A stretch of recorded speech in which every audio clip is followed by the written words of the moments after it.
Здравствуйте, в эфире Первого Приднестровского телеканала, программа «В центре», в студии Инна Делева. День международной солидарности журналистов, отмечавшийся на днях, основан на трагическом событии – казни фашистами чехословацкого журналиста Юлиуса Фучика. Даже в нацистских застенках он не оставил профессию, успел написать книгу-репортаж с петлей на шее, за которую был посмертно удостоен Международной премии мира. В чем должны быть солидарны журналисты, а главное – почему? Об этом мы сегодня беседуем с председателем Союза журналистов Приднестровья, бессменным редактором газеты «За Приднестровье» Натальей Воробьевой. Наталья Владимировна, здравствуйте. Здравствуйте. Итак, почему же все-таки должны быть солидарны журналисты? Почему представители нашей профессии все равно убивают не только фашистские, но и более цивилизованные демократические режимы? И почему наша профессия считается одной из самых нервных и самых опасных? Я начну с того, что у нас есть свои яркие примеры журналистов, которые погибли при исполнении служебных обязанностей. Это Валерий Воздвиженский. Сгорели, можно сказать, на работе, прорывая информационную блокаду. Редактор газеты «Днестровский меридиан» Квасников, Дима Кондратович, один из соредакторов «Бастующего Тирасполя». Ушли из жизни Володя Масленников, Виталий Островский, фотокорреспондент, рисковавший, уже немолодой человек, Лемар Корзилов. К сожалению, список можно продолжить, к сожалению. Вот эти люди, не знаю, думали они тогда о какой-то там солидарности или о чем-то другом, но они очень хотели рассказать людям, так же, как Юлиус Фучик, о том, свидетелями чего они стали. Понятие солидарности, оно, знаете, такое емкое. Вот наша жизнь, наша сегодняшняя жизнь. Наша коллега Инна в беде. И первыми, кто на это откликнулся, коллеги-журналисты. Все журналистские коллективы собирали средства, Союз журналистов перечислял деньги. Все газеты опубликовали информацию. То есть это было сделано вот в таком едином порыве. Вот она тоже солидарность, хоть и в другом. А то, что профессия наша опасна, и то, что по нервному напряжению наш труд приравнивают к труду шахтера, так это ни для кого не секрет. Но все-таки вы, когда выбирали профессию журналиста, знали обо всем этом? Вообще, как вы стали журналистом?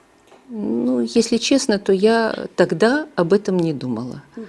Я мечтала стать радиожурналистом, мне это очень нравилось, и мне казалось, что вот у меня такой голос, и что то, что я написала, только голосом можно передать так, как надо.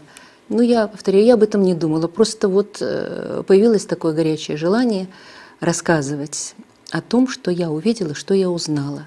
Для вас журналистика – это призвание или это профессия? Вообще, по вашему мнению, это все-таки больше творческая специальность или прикладная?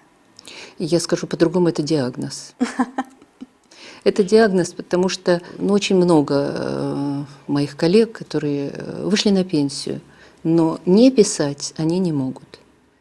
Говорят, журналист никогда не будет хозяином самому себе. Вот на ваш взгляд, правда ли это выражение? Вообще, чувствовали вы на себе какое-то давление редакционное или что-то еще, и цензуру тут называемую? Я считаю, что мне повезло.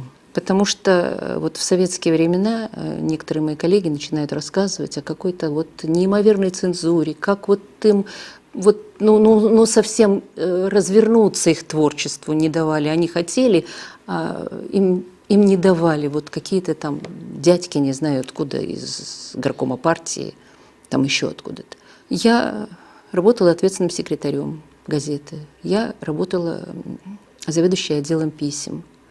Я хочу сказать, что единственный глаз горкома партии, и я считаю, очень правильный глаз был, в том смысле, что меня ежеквартально заставляли отчитываться о прохождении писем, поступающих в редакцию. То есть я должна была отчитаться. Люди пожаловались, какие меры мы, газета, приняли, куда мы направили эти письма, и получили ли мы вовремя ответ. И меня могли наказать за то, что я не добилась вовремя ответа. И я думаю, что вот сейчас, с высоты своих лет, я думаю, что это было правильно. В конечном итоге продукт этот получают люди, и когда этот недоброкачественный продукт получают люди, когда они получают недоброкачественную информацию. Им где-то приврали, где-то переврали фамилию, где-то исказили факты. Вот, потому что так, а вроде покрасивше скажешь, а вроде напишешь, так оно благозвучнее. Ну вот мы говорим о том, что плачутся непосредственно сами журналисты, которые говорят о том, что якобы их шпиняют, хотя, как вы правильно сказали, вполне возможно, что в 90% случаев это просто требование правильно выполнять свою работу и качественнее делать тот продукт, который они делают. Но жалуются и телезрители, и читатели о том, что вот якобы журналисты ищут только темные стороны жизни или наоборот как-то освещают не то, не так, вот мы не даем полной картины. Вот как вы можете прокомментировать? У нас в республике это не так сильно чувствуется. А когда включаешь российский канал, и когда начинают с негатива и заканчивают негативом, как будто ну ничего положительного нет, то, безусловно, люди не могут это воспринимать. Нельзя столько негатива выливать на головы людей. Да, есть плохо. В советское время тоже было плохо. Вот начинают говорить, мы ничего не знали. Да знали бы, договорили нам. Ну, задержали на 2 дня информацию по Чернобыльской АЭС. Что от этого изменилось? Там-то в это время работы происходили. Вот мы все охаем и ахаем. Мы тех людей предупреждали, я тому свидетель, я встречалась с людьми, которых предупредили, и они в течение нескольких часов, те, кто понимал, насколько это опасно, и когда их предупредили, и выехали оттуда. То есть такая информация там, где надо, была. А от того, что мы где-то там в Москве, на Сахалине узнали об этом не в тот же час, ну, что для этих людей изменилось? По-моему, ничего. Они бы все равно ведь не сорвались со своих мест и не поехали ликвидировать эту аварию. И добровольцев очередь не стояла, и через 2 дня тоже. Поэтому я вот категорически против вот этого нагнетания негатива. Надо видеть положительное тоже. И в нашей, как люди говорят, беспросветной жизни все равно есть положительные моменты. И их немало, и надо видеть, надо... Я считаю, что следует больше рассказывать о людях. У нас столько замечательных людей. Вот мы в нашей газете завели такую рубрику, мне говорят, ты вот все время об этом говоришь. Да, говорю, я горжусь тем, что у нас появилась такая рубрика «Наша доска почета». Вот вроде как советскими временами попахивает доской почета, а с другой стороны мы рассказываем о солдатах, которые проходят службу по призыву. Вот об этих мальчишках, которые только пришли в армию, или отслужили полгода, или год отслужили, и вот, или скоро он увольняется в запас. И я думаю, что когда другие солдаты прочитают это, как оно? Да, вот, оказывается, и Ване было трудно, а у Вани вот теперь планы есть какие-то. Ведь каждый считает, что это только ему трудно, что только вот он должен это одолеть. Поэтому чем больше мы будем рассказывать вот о людях, о самых разных людях, самых разных профессий, не обязательно, что это должен быть вот какой-то там, я не знаю, начальник, профессор, там еще кто-то. Обыкновенный учитель, не директор школы, а обыкновенный учитель. Может быть, учитель, который только начал работать, и где-то ему помог. Вот его искание показал. А глядишь, что и его руководители увидят какие-то положительные черты своего подчиненного. Поэтому вот если мы больше будем обращать внимание на людей, то это ведь и воспринимается читателям, зрителям и радиослушателям совсем по-другому, с большим интересом. Ну, в любом случае, конечно, знаете как, на каждый взгляд кому-то не нравится, ведь всем мил не будешь. Ведь, допустим, если говорить только о плохом, да, вы говорите только о плохом. Если, допустим, вот мы стараемся, даже вот наш телеканал, рассказывать что-то интересное, то, что новое, то, что делается, открывается.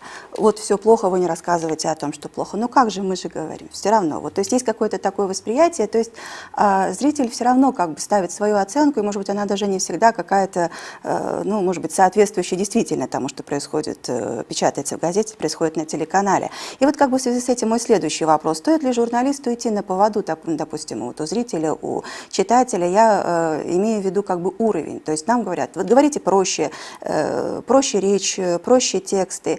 А стоит ли опускаться до этого? Или наоборот, стоит держать планку, но понимать, что тебя не поймут, может быть, широкие массы? Как быть вот в этой ситуации? Ну, вот вы здесь, как сказать, два понятия хотите объединить, а я вот их бы разделила. Я считаю, что нужно говорить проще. Не по-простому, а проще. Когда вот какой-нибудь журналист или руководитель или интервьюируемый выговаривает это слово «миминизировать», а ведь можно сказать «снизить», «уменьшить». Вот в этом плане я говорю, что нужно говорить проще. Нас поймут. Еще Владимир Ильич Ленин говорил, что не надо опускаться. Нас поймут, если мы будем говорить простым, ясным языком. То есть я против вот этих всех иностранных словечек, красивостей, вот чего-то такого. Вот, и, ну, наверное, то, что я уже много живу, и я сталкивалась с коллегами, с молодыми коллегами, да и сейчас такое бывает, когда корреспондент пишет и хочет написать какими-то очень умными словами, что-то так он хочет о простом, о чем-то так Причем умно, этом, да, так умно вот просто написать какие-то, как да, правило, начинающие. вот какие-то казенные такие слова умные. Разговариваешь с ним. Говорит просто. Вот как ты говоришь, так и пиши. Как это? Ну так это тебя тогда поймут, тебя тогда прочитают, а когда вот эти заумности будут. Но я повторяю, опускаться вот совсем до кого-то безграмотного ни в коем случае не надо. Мы растем, и вместе с нами растет наша аудитория. И наш читатель растет, и наш зритель. Он все равно, он воспринимает то, что мы говорим. Ну и вот старшее поколение, оно же воспитано на том, что средству массовой информации надо верить. Нам верят, нас слушают, и поэтому мы должны делать все, что от нас зависит, и более того, чтобы нас услышали, и чтобы нас поняли. Наталья Владимировна, спасибо вам огромное за хорошие советы, за то, что вы пришли к нам, за любовь к своей профессии. Мы смотрим на вас и учимся. Спасибо вам огромное. Дай Бог вам долгой творческой жизни. Всего вам самого хорошего. Спасибо.